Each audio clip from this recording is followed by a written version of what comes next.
नमस्कार सभी को, मैं मिस्टर दीपक सैनी लौट आया हूँ आपके लिए फिर। आज हम बात करेंगे कि महान सिकंदर के बारे में। हाँ, मैं बात कर रहा हूँ उस सिकंदर के बारे में जिसने पूरे विश्व पर जीत हासिल कर ली थी, लेकिन जीत हासिल करने के बाद भी वह हार गया था।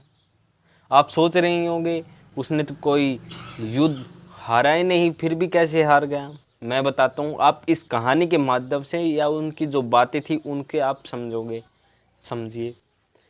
जब सिकंदर ने सब विश्व पर जीत हासिल कर ली थी, तब लास्ट युद्ध भारत की तरफ आया था लड़ने के लिए। तो उन्होंने वहाँ पर एक दोस्त बनाया। तो उनके जो सैनिक थे वह बिल्कुल हार चुके थे, थक चुके थे, वह आगे युद्ध नहीं लड़ सके थे। उन्होंने फैसला लिया कि हम वापस अपने देश जाएंगे। तो सिकंदर ने ये कहा कि अपने देश जाने से पहले मैं यहाँ से एक बुद्धिमान व्यक्ति अपने साथ ले जाना चाहता हूँ। तो उन्होंने पूछा कि ऐसा कौन व्यक्ति है जो बुद्धिमान है और सबसे श्रेष्ठ है। तो उन्होंने बताया कि सबसे बुद्धिमान व्यक्ति आपको वहाँ पर मिलेगा और आप वहाँ पर जाए। सिकंदर वहाँ पर पूछा तो एक ऋषि मुनि वहाँ पर ध्यान मुद्रा में बैठे हुए थे। तो उन्होंने उनसे कहा कि ऋषि मुनि जी, आप मेरे साथ चले। मैं सिकंदर हूँ जिसने पूरे विश्व पर जीत हासिल की थी। मैं महान सिकंदर हूँ। उन्होंने नहीं सुना। फिर बताया, मैं महान सिकंदर हूँ जिन्होंने पूरे विश्व पर जीत हासिल कर ली है। मैं आपको अपने देश ले जाना चाहता हूँ, आप मेरे साथ चलिए। लेकिन उन्होंने फिर भी नहीं सुना। उनकी जब आंखें खुली तो वे देखते रहे कि सिकंदर है। तो जो ऋषि मुनि थे वे कुछ नहीं बोले, वे उनकी आंख मुद्रा खुली ही थी। तो उन्होंने कहा, आप रुकिए ज़रा। तो उन्होंने इंतज़ार किया उनका बहुत टाइम तक, लेकिन सिकंदर गुस्सा हो गया।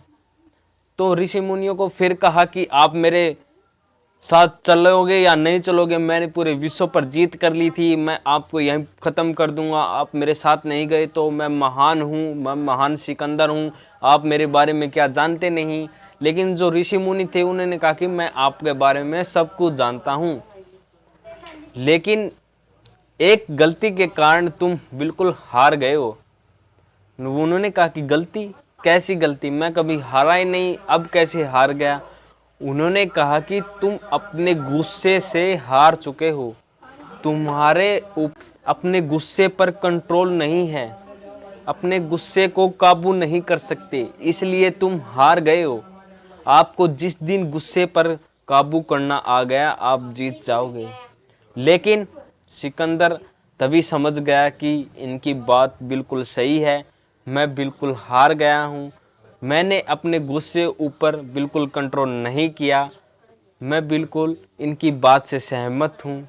तो ऋषि मुनियों ने कहा कि अगर तुम यही बात मुझे प्यार से कहते, गुस्से में नहीं आते, तो शायद मैं तुम्हारे साथ चल पड़ता। लेकिन तुम्हारी इस गलती की वजह से, तुम्हारे इस गुस्से के कारण मैं तुम्हारे साथ नहीं जाऊंगा। तभी से सिकंदर समझ गया और अपने देश के लिए निकल पड़ा। कैसी लगी ये कहानी? इससे क्या समझते हैं कि अपना जो कहते हैं कि हम महान हैं, हम इस पद पर पहुंच गए हैं, लेकिन फिर भी वह हार चुके होते हैं, क्योंकि उनके गुस्से के ऊपर कंट्रोल नहीं होता है और वह बिल्कुल हारे होते हैं। अगर आपको अपने गुस्से पर कंट्रोल करना है तो आपको पहले खुद को समझना होगा और अपने आप को जानना होगा। ऐसी ऐसी वीडियो देखने के साथ हमारे चैनल के साथ जुड़े रहे और लाइक शेयर ज़रूर करें। मिलते हैं अगली वीडियो में। जय हिंद।